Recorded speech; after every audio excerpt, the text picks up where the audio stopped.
Greetings to you all. Welcome to another Q&A meeting where we will discuss the Buddhist practices of charity, morality, and meditation. Everyone is welcome to join. If you have any questions, please send them in one at a time. Please be brief and precise. If this is your first time, please let me know where you come from. And also, please let me know how the audio and video is doing. I will start reading your questions and comments. Enilam, Satu.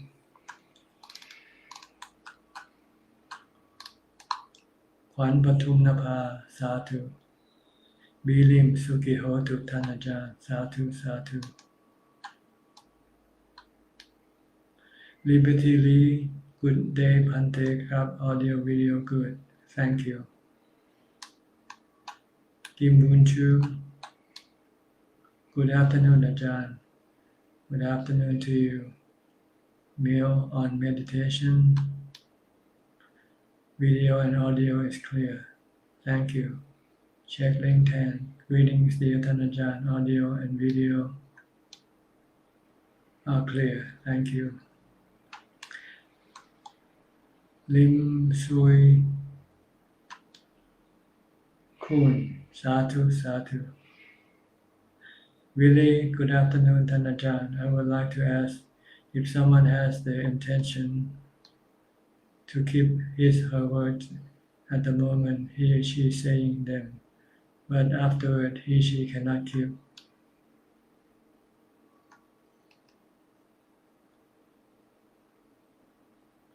his her words. Based on my understanding, he she is considered as breaking the four precepts. Is my understanding correct?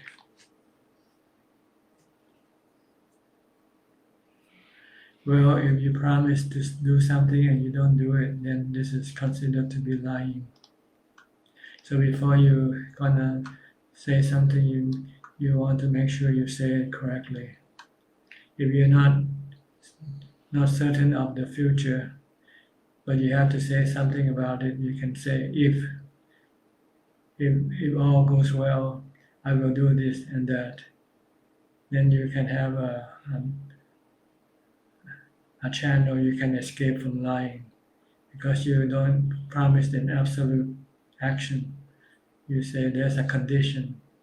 If something goes wrong, then you cannot do what you promised to do. And this is not lying. Excuse me. Excuse me. Yes, so if you want to say anything in the future, promise to do something, you have to put an if in there. If I'm not dead, if I'm still available, if I still can do it, or something like that, then you're not lying. But if you say tomorrow, I'll see you tomorrow, and when you don't see that person tomorrow, then you're lying.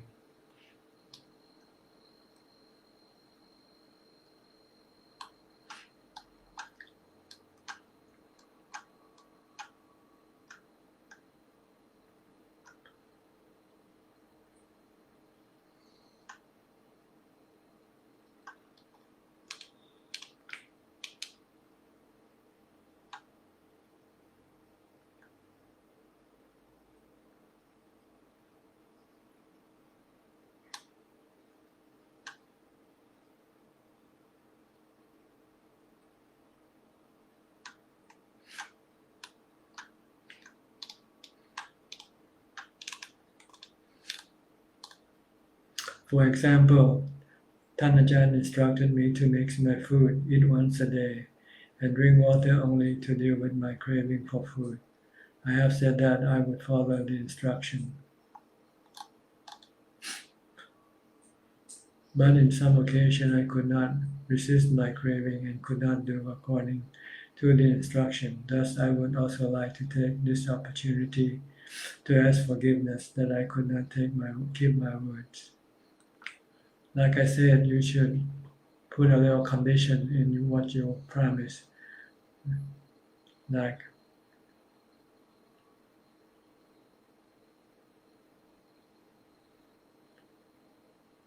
something that will make you not lying. Like if I can do it, I will do it, for instance. Yeah. Or I'll try my best to do this. You don't need to promise anything to anybody unless you know that you absolutely can keep it. Otherwise, you should put a condition in your promise. Then you will not be breaking it if something happens, if you cannot do it. Nanapat Pram Suwong, Namaskaran with my respect. Audio and video are clear. Thank you for your teaching. You're welcome. Lily Elvis, Satu Satu Bante. Liberty Lee, Bante. Is there such a thing called group karma? Family of 5 die in car accident together.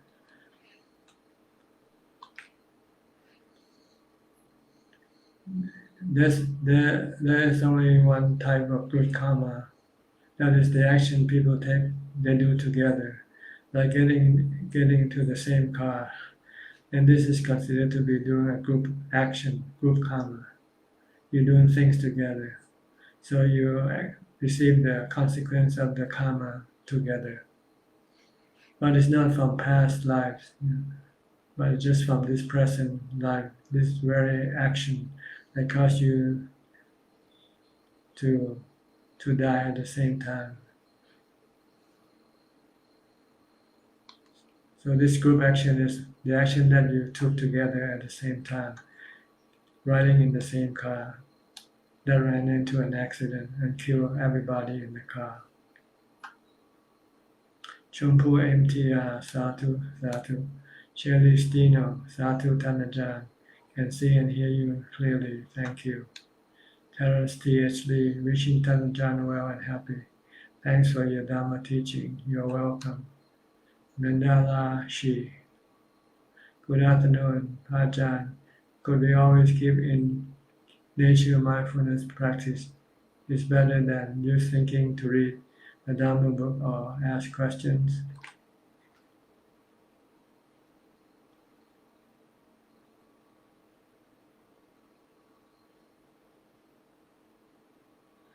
Well, mindfulness is important for the practice of samadhi. If you want to calm your mind, if you want to enter into jhana, you need to practice mindfulness. But reading Dhamma book is also good for your wisdom. This is one way of developing wisdom, is to read the Dhamma book or ask questions. So they have different purpose. Mindfulness is good for jhana. If you want to enter into jhana, you have to have mindfulness.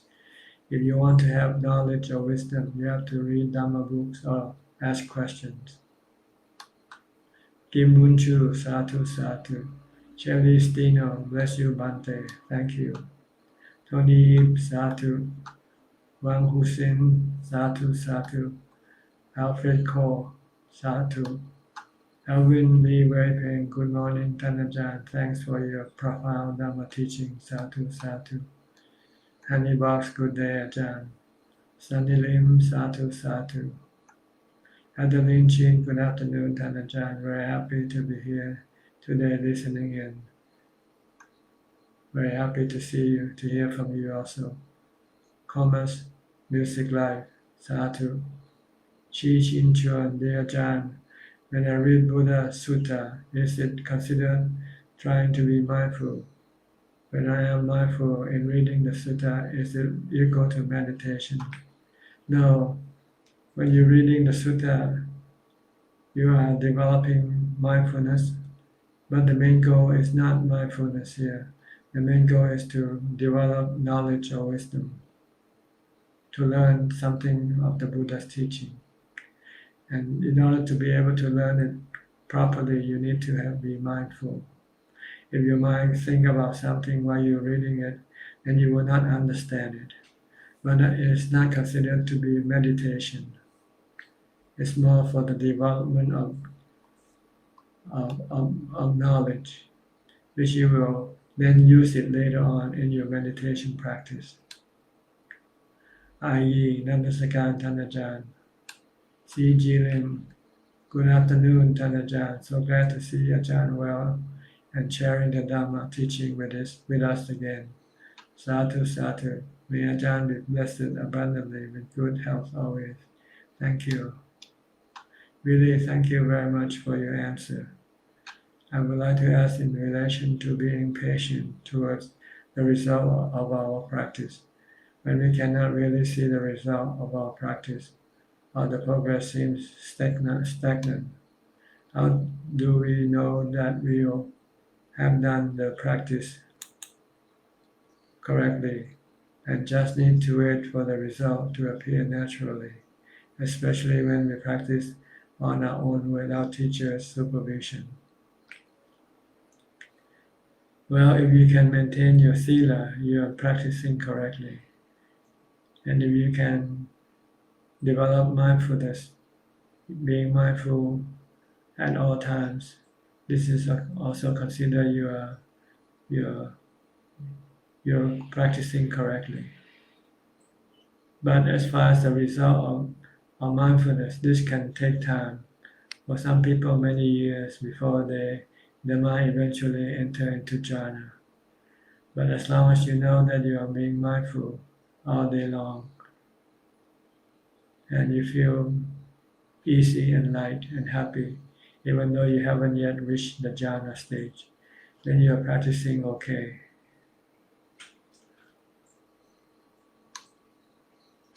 David Ng, good afternoon, Tanajan. If we always have wholesome intention, but we are not uphold our precept, is it advisable? Wholesome intention will make you uphold your precept. It's your unwholesome intention that make you not uphold your precept. So whenever you're not keeping your precept, you're having unwholesome intention. So don't look at intention alone. Look at the action following your intention. Because your intention can be deceiving. You might think, oh, you have good intention, but you're not doing good action, for instance. Then this is a contradiction. So it really means you don't have good intention in the first place. That's why you keep doing bad action. So look at the action, not so much at the intention. The action counts, not the intention alone. Asana Chudasevi, good morning, Prajan. The audio and video are clear. Alexander Aruka, Sadhu, nice to see you, Ajahn. Good to hear from you again. Hope everything is well with you. Audi Aha, Sadhu. Chris Leo, Sadhu, Sadhu. I.e. Tanjan in meditation, when we breathe, start to smooth and cannot no longer be felt, but the word Buddha is still there. Focus on Buddha.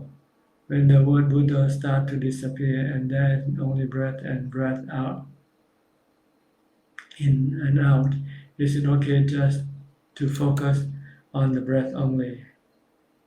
Yes. Why can the word Buddha disappear? That's because you stop reciting it, so it can disappear. If you want it to come back, you can start reciting it again.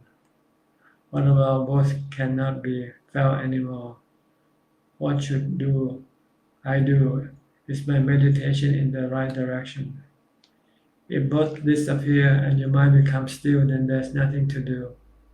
But if your mind is not still yet, it means you become lazy and you're not reciting your mantra. So you should start reciting your mantra again. If you use the mantra, if you think you cannot see the breath anymore and all you see is emptiness, then just focus on the emptiness. Keep the mind stay empty and not have any thoughts. If you start to think, then you should stop with your mantra by focusing on your breathing again. Joanne Lim Chu Ian, good afternoon, Ajahn. May you be well and happy. Alfredo, can I have the Zoom link? Satu. Someone will send you one, I hope. I don't have it here.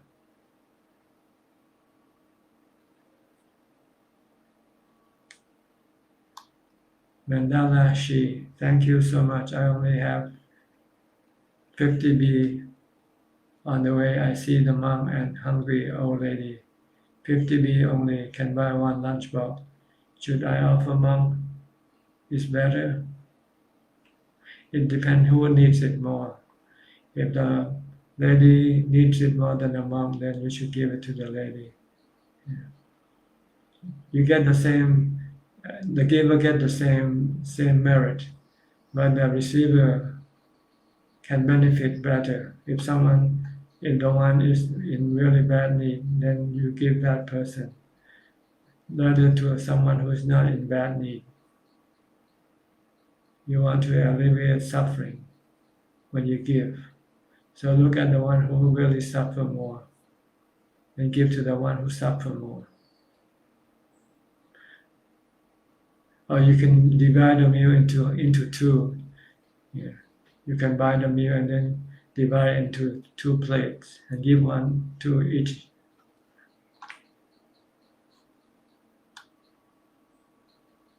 Celestino, when someone has gratitude for parents and one of them needs us to be near to them, is this the best sila that has to be followed? Even if this means to make the last step to ubeka and hardship up to when the parents still need us. I think it's not either the case of either or not, Sometimes you can do both. You can look after your parents and still practice meditation at the same time. So I think it's not an absolute question, really. You can divide up your time because you don't look after your parents 24 hours a day. You just make sure that they are taking care of the 4 basic requisites of living. Then in the meantime, during the spare time, then you can practice meditation. You don't need to abandon them to go practice meditation to achieve ubeka and arahantship yet. If you still have commitment to them, then you have to be around them. But at the same time, you can still do some practice while you're still staying around with them. But so that when the time comes when they already pass away, then you will be ready for full practice. Rusli Alam Saya, Namaskaran the Ajahn. Chi Chin Chuan. After reading the sutta, I gain a lot of knowledge and feel happy. Should I proceed to do mindful meditation or metta meditation? You should do mindfulness meditation. Generally, this is what you should do when you meditate, mindful meditation.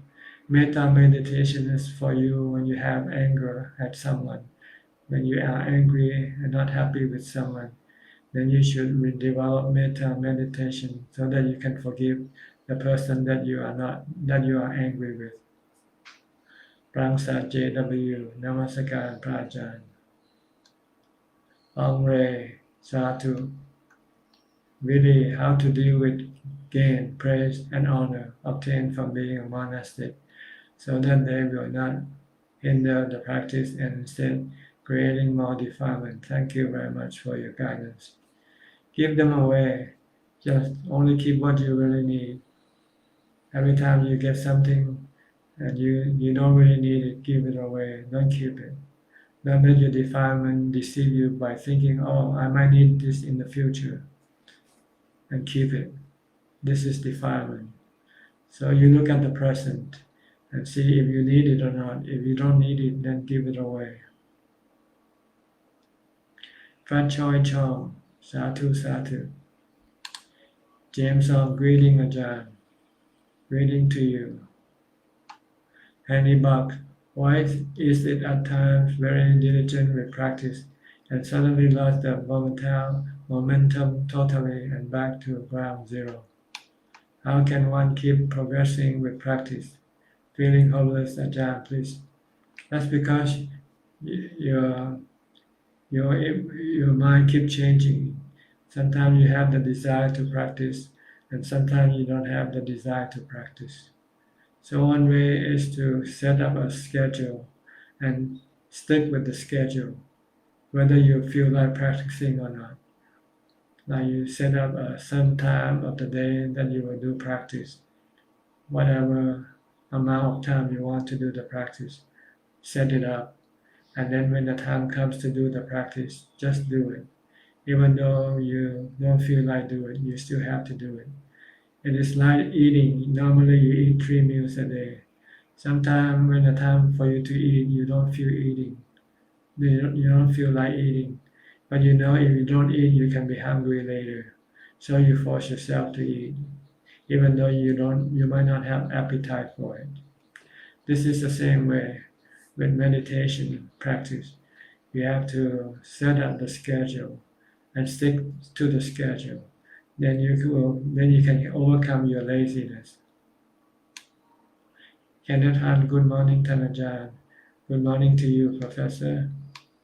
Pauline Soon, Anapana meditation, concentration breath is a concept and it won't generate wisdom. It cannot understand in Eight Noble Paths. No, anapanasati is for the purpose of calming the mind, stilling the mind into jhana. It doesn't have any wisdom. With wisdom, you have to use contemplation on the impermanent nature of things, like your body, for instance. Then you will be able to see that life is impermanent, for instance. Life is anicca, life is anatta, life is dukkha. EOSC, Sunday is always a good day. I get to watch Ajahn on Arms Round early morning and also Dhamma teaching at noon. Thank you, Ajahn. You're welcome. Meal on meditation. Here's a Zoom link for whoever asked for this Zoom link. I hope you can see it. Alexander Aroka. I'm back to full practice. Find seclusion again. Okay, very good to hear that. Keep it up. Kin Soma, Satu Satu. Okay. Here's another link for you. Who was the person that asked this? I can't remember, but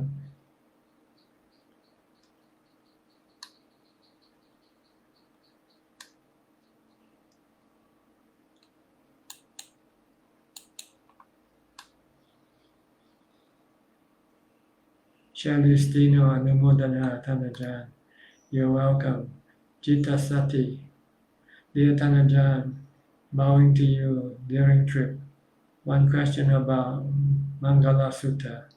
Is this sutta mainly talking about the devoted lay person's living principle, like to support mother and father, to cherish wife and children, and to be engaged in peaceful occupation? But in the sutta is a deity or deva who is asking the Buddha, what are the greatest blessings as for me? If it's the human being who is asking Buddha this question, then Buddha's answer will be more appropriate. A Buddha's answer implies that devoted lay person life is the greatest blessing, even superior to the deity or deva blessing. Thank you. I don't think you should speculate on. You should just look at the teaching itself and try to follow it. It doesn't matter who the Buddha spoken to. If it is applicable for you to use it.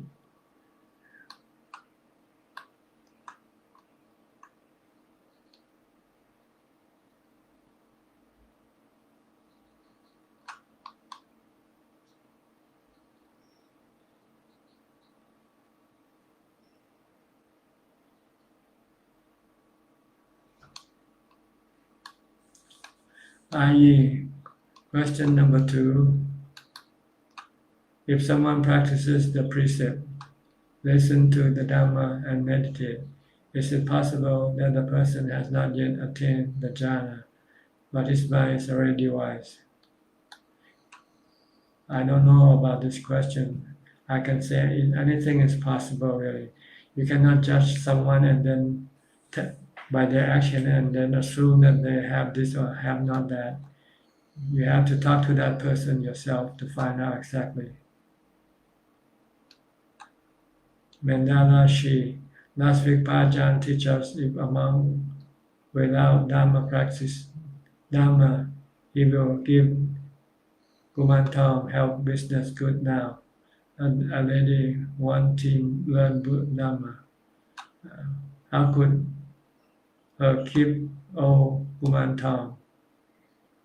I don't know about this. I'm sorry. I don't know anything about Kumanthong. Falling soon. After samatha practice, practitioner is in deep samadhi, then can proceed to contemplate 32 body part, etc. No, you have to wait until you come out of meditation first. When you're in samadhi and your mind becomes still, you don't do anything. That's the time you enjoy the peace and happiness from samadhi. Only when you come out of samadhi, when you start to think, then you can use thinking to contemplate on wisdom, on the 32 part of the body, for instance. So ante satu satu.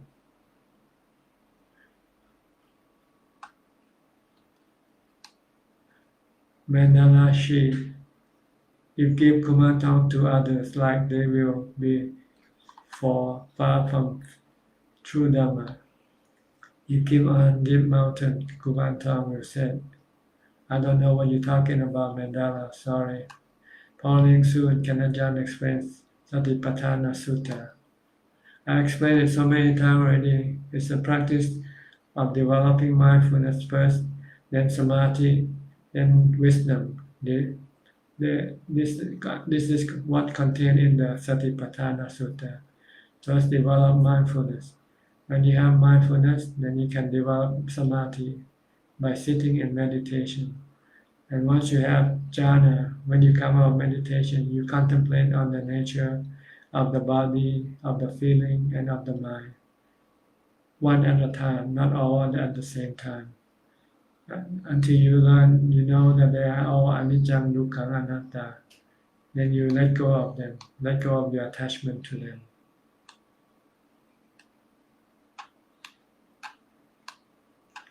Eli Hassan, good day, Tanajan. Good day to you.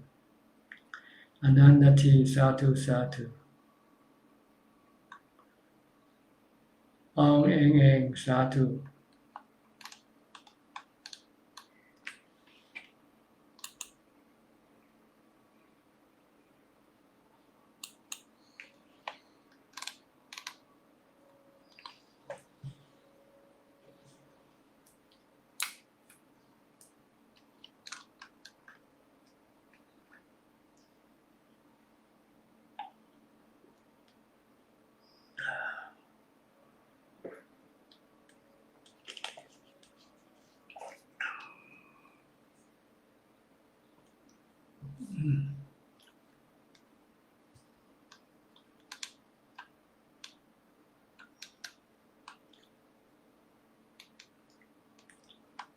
Okay, the first 30 minutes passed by very quickly, reading and answering all of your comments.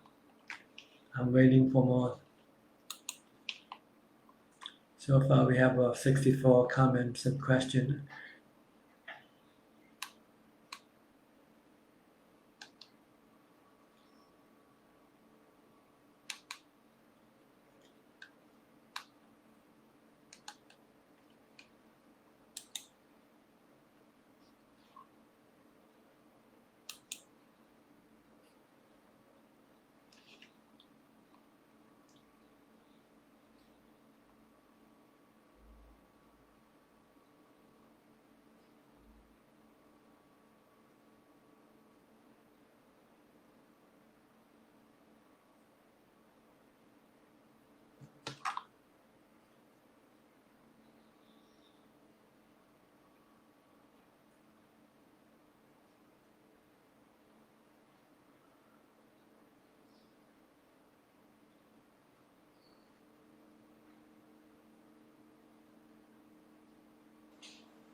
Another question from Chitta Sati. Dear Ajahn, thanks for your guidance and thanks for the reference from three sisters. I have gone through the five principal teaching of the Buddha. So may I conclude them in one phrase like Dhammacakkappavattana Sutta, using the wisdom of Noble Eightfold Path to realize the middle way. Anattalakkana Sutta, Anatta, Adita Pariyata Sutta, desire from greed, anger, delusion will finally burn yourself. Satipatthana Sutta, meditation method like mindfulness, asubha, etc. Mangala Sutta, devoted layperson living principle. Is that correct? Thank you. Yes, I think so. Really, in relation to the previous question about gain, if I keep the money offered with the intention that I might need it in the future for medical purposes, is this the correct thinking? I think it's better is to give it away, because this can be deception by your defilements, your greed. So it will make you want more and more. Just give it away and let the Dhamma decide for you in the future when you get sick. If you give it away, what you give away will come back to you when you need it. So don't worry. If you keep it, then you are actually keeping dukkha, because money you have to look after. You have to worry with your money. So it can be a hindrance to your practice. So it's better just to give it away, or keep it with someone you can trust and forget about it. Don't keep it with yourself. I think the best thing is to give it away. That solves all your problem.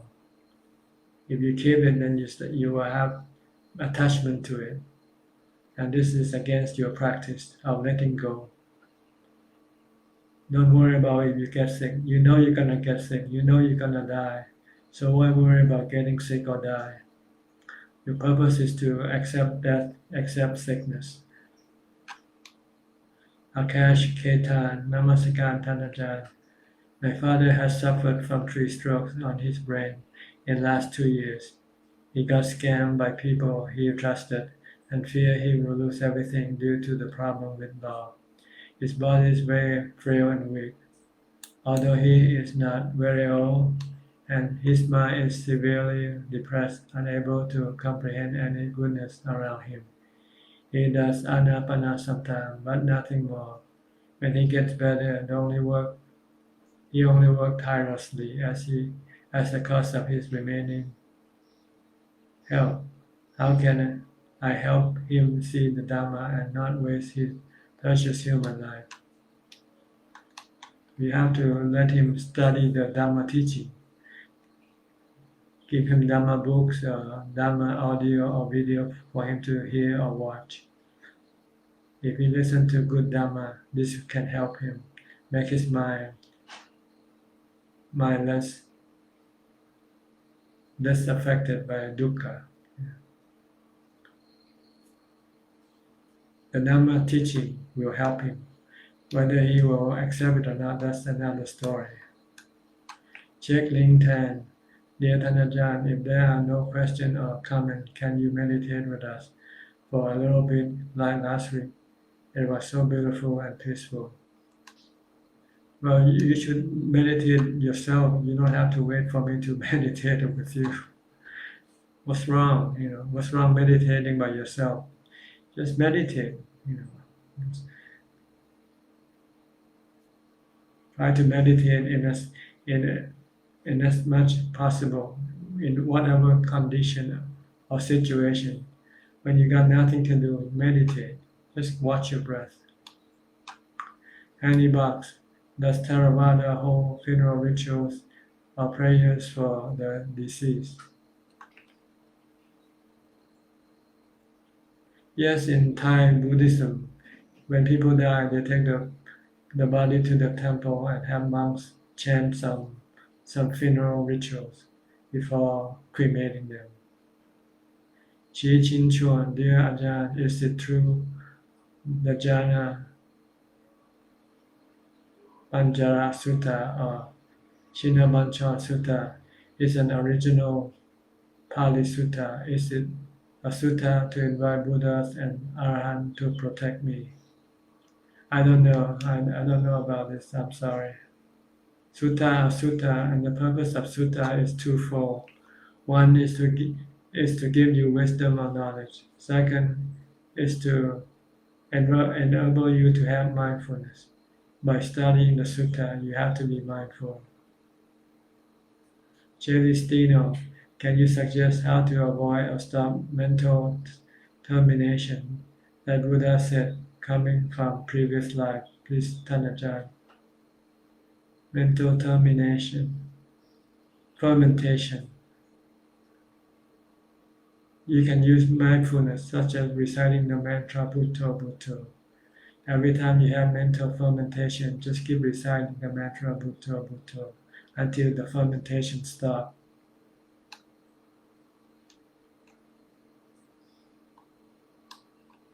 Kenneth Hanky Bob, reading Ajahn. May you be well and happy. Thank you. Mandala Shi, thank Prajan, teaching us we get benefit a lot. We will keep practicing and practice. Akash Ketan, remaining healthy. Sorry, Ajahn. Okay.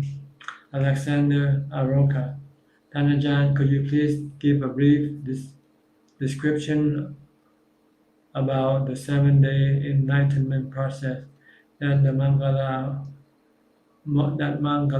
went through?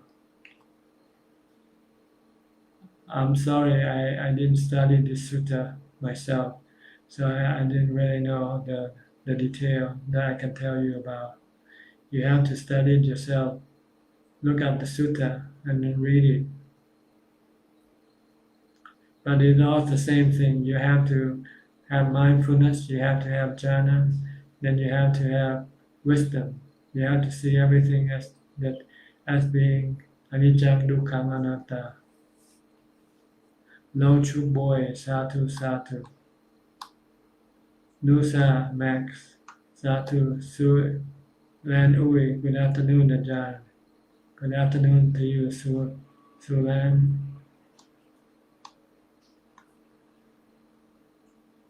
Dylan Elvis, could you please explain how we can differentiate sattva and desire? Example, when we see how certain Amisa puja done to worship Lord Buddha, there's a lot of sattva created in our mind to word Lord Buddha, but at the same time we get attached to the beauty of elements used in the puja. So could you please explain how we can eliminate the desire to those elements without affecting the sattva? You have to think of the impermanent nature of the elements, of the things that you use for the puja. You can look at the flower that in a few days' time it will turn into something not attractive. Yes, you can contemplate on the anicca nature of the things that you use for the puja. Then you will not be attached to those objects.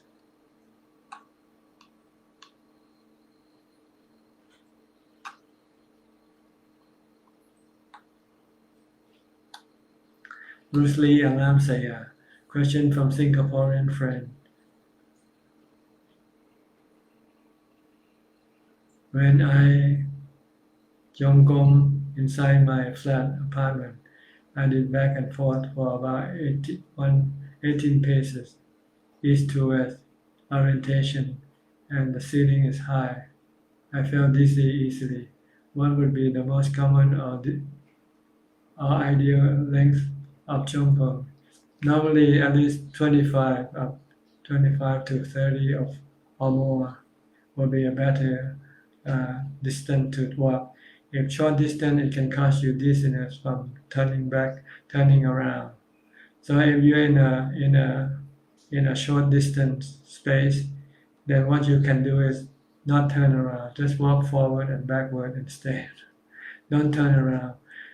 Walk forward, and then when you reach the end of the path, then walk backward. This can make you becoming more full also by when you're walking backward. But you don't have to walk fast. You can walk slowly. Make sure that there's nothing to cause you to run into or fall. So you can walk forward and backward instead of turning around if you are in a limited space. Sometimes when I have to walk Jomkom in my kuti, this is what I do.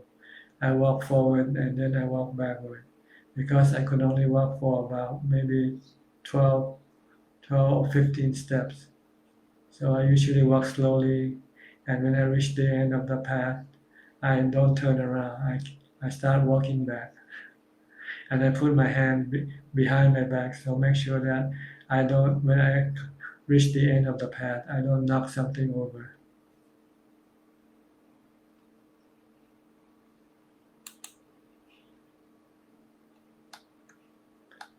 But normally it's better to walk a long path, 25 to 40 paces is the ideal for most people. Falling soon, those practitioners just able to meditate in level samadhi. It means no wisdom arising. It means it will go for liberation. No, samadhi cannot liberate you from dukkha.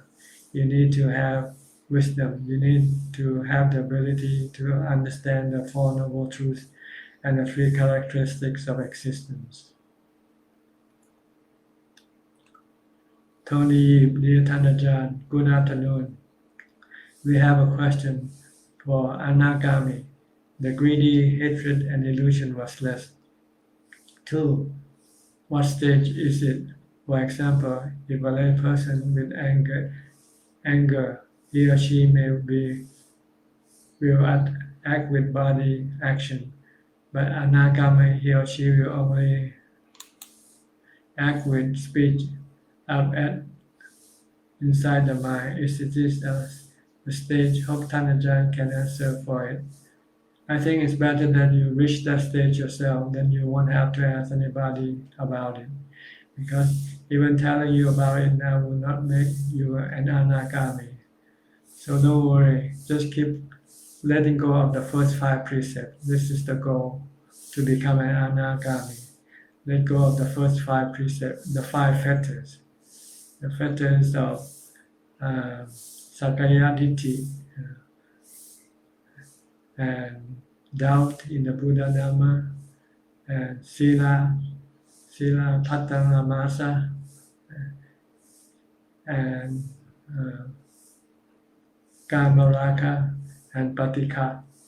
These are the 5 fetters you have to eliminate in order to become an anagami. Once you become an anagami, your answer will be answered. So I cannot answer your question because it will not make any difference to you now anyway if I answer.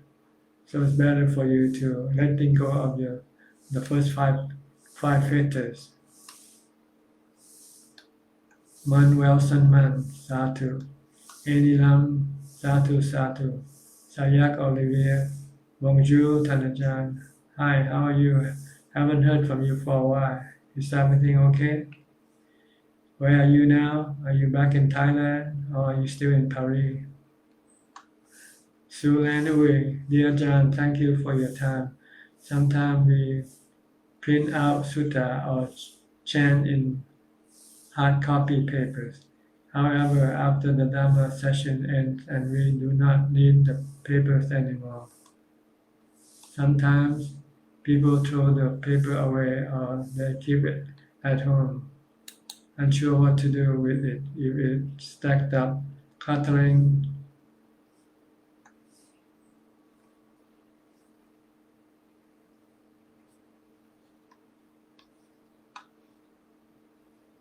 cluttering the home. What is the skillful way to handle these papers that contain Dhamma and mention of the triple gems? Some people say it's not nice to throw away because it's quite disrespectful. No, you can get rid of it. But if you want to protect the environment, then you should shred the papers, not burn the papers, or throw it in the trash, because you can also cause environmental problem.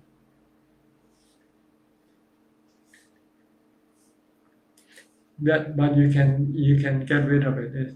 It's no harm. It's not considered to be bad karma in any way.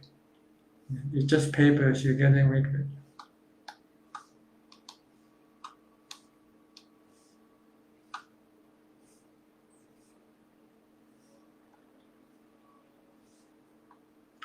Rusli Alam Saya, thank you very much for your kind and very useful advice on Zhongkong. Sadhu. Ji Chin Chuan, if someone outside Ajahn room sweeping the floor, yes, you can hear the sound. I think my assistant is helping sweeping the grounds around my kuti, because I will have people coming for the more Dhamma talk in another about 2 hours.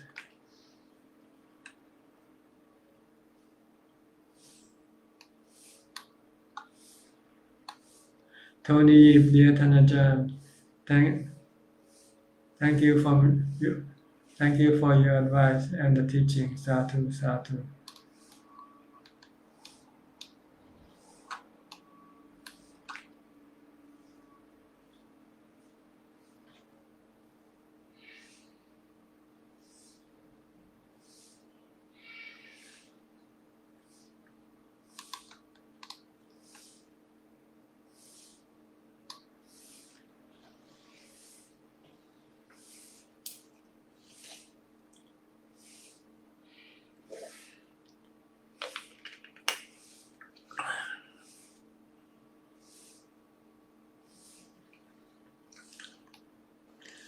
Question from IV10, Indonesia. I am impatient and get angry easily. Even just a small matter can make me on fire and very angry. I always shout when talking. What should I do? How can I calm myself and my heart down? I'm at a loss and hope Ajahn can advise me the right way. The problem of your impatience and anger is because you're expecting too much. So you have to lower your expectation down to zero if it's possible. Just take things as they come. Don't expect them to be like this or like that. You can make planning, you can go after things, but don't expect that you will always get them. So try to lower expectation. Lowering your expectation or hope doesn't mean you're not going after something. You can still go after something, but in a more calm way, by accepting the truth that sometimes you get what you want and sometimes you will not get what you want. So this is basically the way to deal with your impatience and your anger. If you don't have expectation, then you will not get angry and you won't be impatient, because you can take things as they come. Sooner or later, fast or slow, doesn't matter. Okay, this is one. And in order to maintain your mind, yourself to be calmer, you should practice mindfulness. Keep reciting mantra Bhutto Bhutto as much as possible in your daily routine. When you don't have to think, just keep reciting Bhutto Bhutto Bhutto to calm yourself down. J.V. Hugh, dear John, sometimes we still think about past mistakes, especially causing suffering to a person. Question is how to let go of the past mistake that we made. Can we meditate and send loving kindness to that person? You can remind yourself that the past is already gone. Yeah. Thinking about the past cannot go change the past anymore.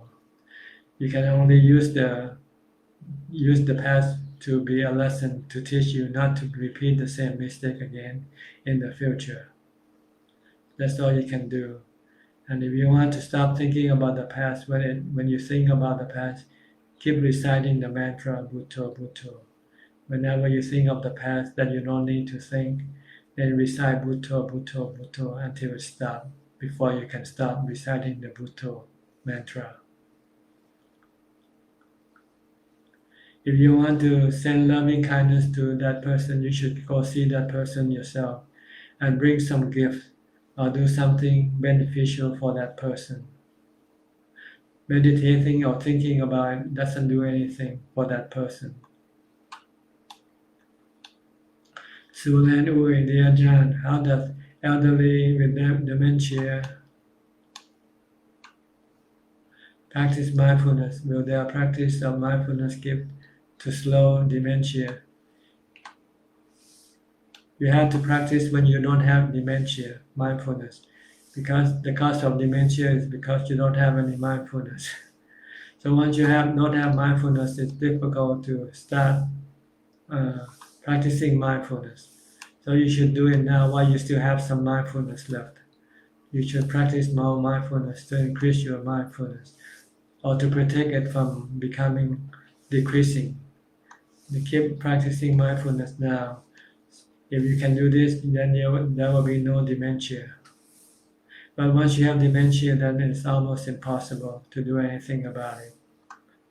That's why the Buddha said, don't waste your time, and don't forget to meditate, don't forget to practice mindfulness, because time will slip away one day and it will be too late if you do it later, when you no longer have the ability to do it.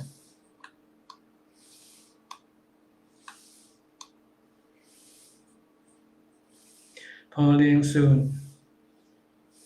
If we are in suffering, do we have to understand and realize the five aggregate? It's up to you what you want to do. The goal is to stop suffering. And when you have suffering, you should look for the cause of suffering, which are your cravings.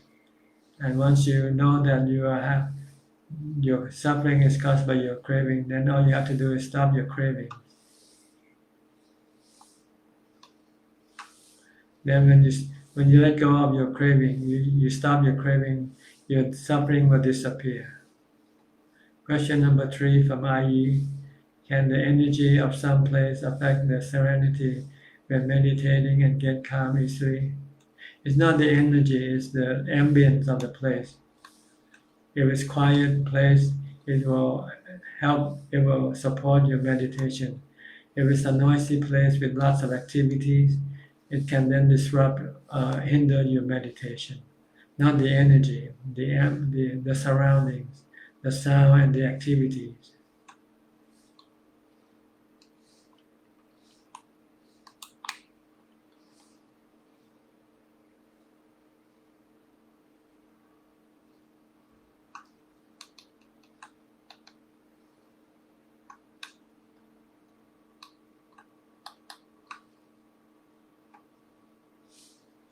Dealing now with Satu Satu Bante.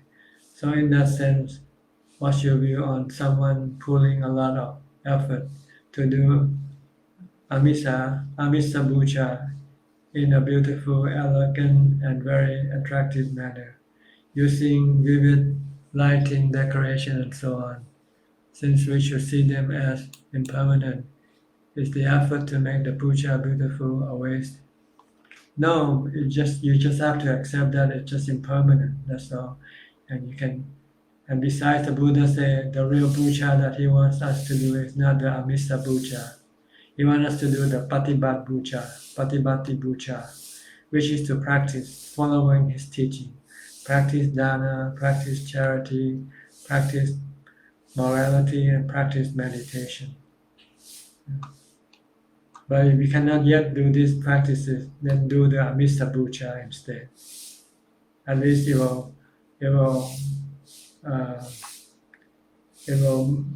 warm your mind toward the Buddha, Dhamma, and Sangha.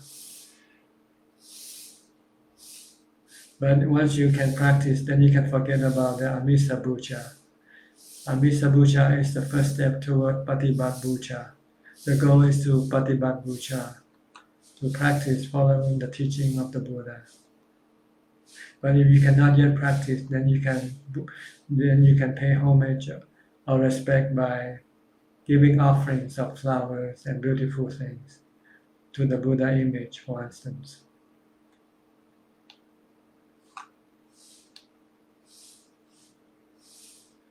Nobility, Namaskaran Ajahn. I.e. Thank you very much, Ajahn, for your guidance. You're welcome. Rusli Alamsaya, dear Ajahn, thank you very much for your very kind response to this word. Wish you have a good break before the next talk. Thank you. Namaskaran Ajahn from IE. Okay, we only have about less than 3 minutes left. So if there's not any more question, I'll wait for another minute to see if there's another question coming in or not. If not, I will then have to terminate this meeting for today and prepare for my next meeting in about an hour and a half at 2 o'clock Thailand time.